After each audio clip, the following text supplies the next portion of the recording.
ഇത് ഹൈവേയിൽ നടന്നൊരു ആക്സിഡൻ്റ് ആണ്, നല്ല ആക്സിഡൻ്റ്. വണ്ടി തല കുത്തനെ മറിഞ്ഞിരിക്കുകയാണ്. ഇതിൽ നമ്മുടെ പാർലേജി കമ്പനിയിൽ ലോഡ് കയറ്റി വരുന്ന ബിസ്ക്കറ്റുകളാണ് മറിഞ്ഞിരിക്കുന്നത്. ആൾക്ക് ഇതിനകത്ത് ഡ്രൈവർ മരിച്ചു എന്നാണ് പറഞ്ഞത്. ക്ലീനർ രക്ഷപ്പെട്ടു.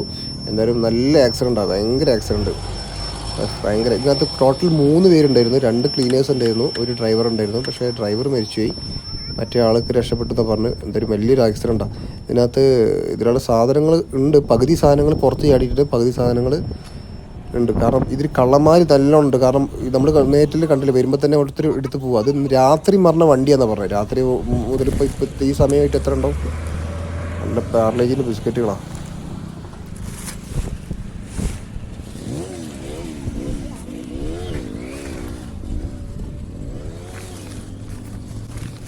भाई दूसरा आदमी नहीं, तुम एक आदमी है इधर। हाँ, एक आदमी क्या करेगा?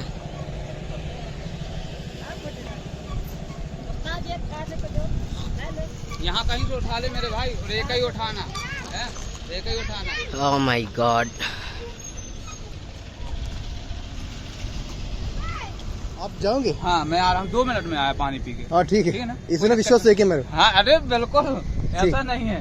अरे नहीं, मुझे इतना विश्वास है क्या? हाँ ठीक है। देखो क्या जो लेने वाले हैं ना, हाँ। वो तो बहन चुदाएंगे और ले जाएंगे। अच्छा, जो रहता है इंसान मेरे तो वो ये स्टोन हाँ। मेरे को दे दो। हाँ बस छोड़ देना, बिल्कुल कोई दिक्कत नहीं है, तो तुम मार देना। ठीक है, मैं लेता हूँ, जल्दी आना। हाँ हाँ बिल्कुल, 2 मिनट में നമ്മൾ ഇത്രയ്ക്കും വിശ്വാസം എന്ന് പറഞ്ഞത്, നമ്മുടെ ഈ ഇത്രത്തോളം ലക്ഷക്കണക്കിന് ഒരു സാധനം ഇതൊന്ന് നോക്കിക്കോളാൻ പറഞ്ഞു. കാരണം അയാൾ രാത്രി മുതലൊന്നും കഴിച്ചിട്ടില്ല. കാരണം രാത്രി ആക്സിഡൻ്റ് ആയത്. എന്നിട്ട് ഇപ്പോഴൊന്ന് റിലാക്സ് ചെയ്യാൻ വേണ്ടി പോയതാണ്. അയാൾ വിശ്വാസം നോക്കണേ.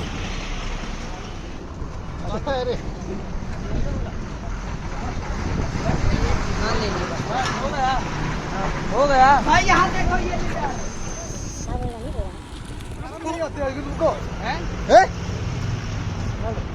शर्म नहीं आती है क्या? कैसे मांगे? कैसे मांगे तुम? फ्री भी मांगे क्या? हमारे थोड़ी ना लिए हैं। कितनी बार ले जा रहे तुम?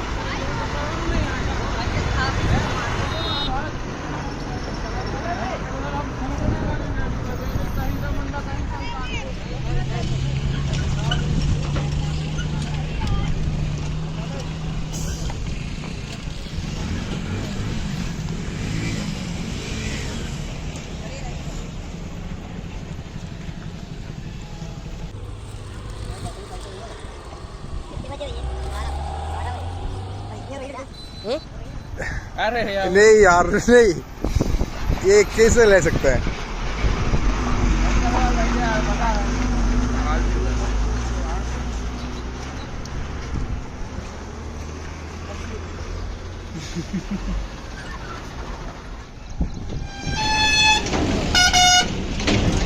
തന്നിട്ടുണ്ട് ബിസ്ക്കറ്റ്, ഭായിയാണ് തന്നത്. ഒരു ബോക്സ് നമ്മുടെ കയ്യിലെടുത്ത് വെച്ചിട്ട് പറഞ്ഞു, നിങ്ങൾ കൊണ്ടുപോക്കോ, കുറേ ദൂരം യാത്ര ചെയ്യാനുള്ളതല്ലേ, പോണ വഴിക്ക് കഴിക്കാമെന്ന് പറഞ്ഞാൽ പുള്ളി കൊണ്ട് തന്നു. ആർക്കും അയാൾ കൊടുക്കുന്നത് ഞങ്ങൾ കൊടുത്ത് കണ്ടില്ല. ഞങ്ങൾ പോണ വഴിക്ക് ഓരോരുത്തർക്ക് വിളിച്ച് കൊടുത്തു. പാവപ്പെട്ട ആൾക്കാർക്ക് അത് കിട്ടിയപ്പോൾ ഭയങ്കര സന്തോഷം. അങ്ങനെ നമ്മുടെ യാത്രയിൽ കാണുന്ന ആളുകൾക്കൊക്കെ ഓരോ പാക്കറ്റ് വീതം നമ്മളിങ്ങനെ കൊടുത്തുകൊണ്ടിരിക്കുകയാണ്. സന്തോഷം അല്ലേ? കാരണം എത്ര പേർക്ക് ഇത് എത്തിക്കാൻ പറ്റുന്നുള്ളത് ഞങ്ങൾക്കറിയില്ല. എന്തായാലും ഞങ്ങൾ പോയിരുന്ന കഴികളൊക്കെ വരുന്ന വഴിക്കുള്ള ആൾക്കാർക്കൊക്കെ കൊടുക്കുകയാണ്. അങ്ങനെ ഞങ്ങൾ യാത്ര കണ്ടിന്യൂ ചെയ്തുകൊണ്ടിരിക്കുകയാണ്. അങ്ങനെ നമ്മുടെ യാത്ര UP-യിൽ എത്തിയിരിക്കുകയാണ്. അപ്പോൾ നല്ല നല്ല കാഴ്ചകളായിട്ട് പിന്നെ വരാം. ബൈ.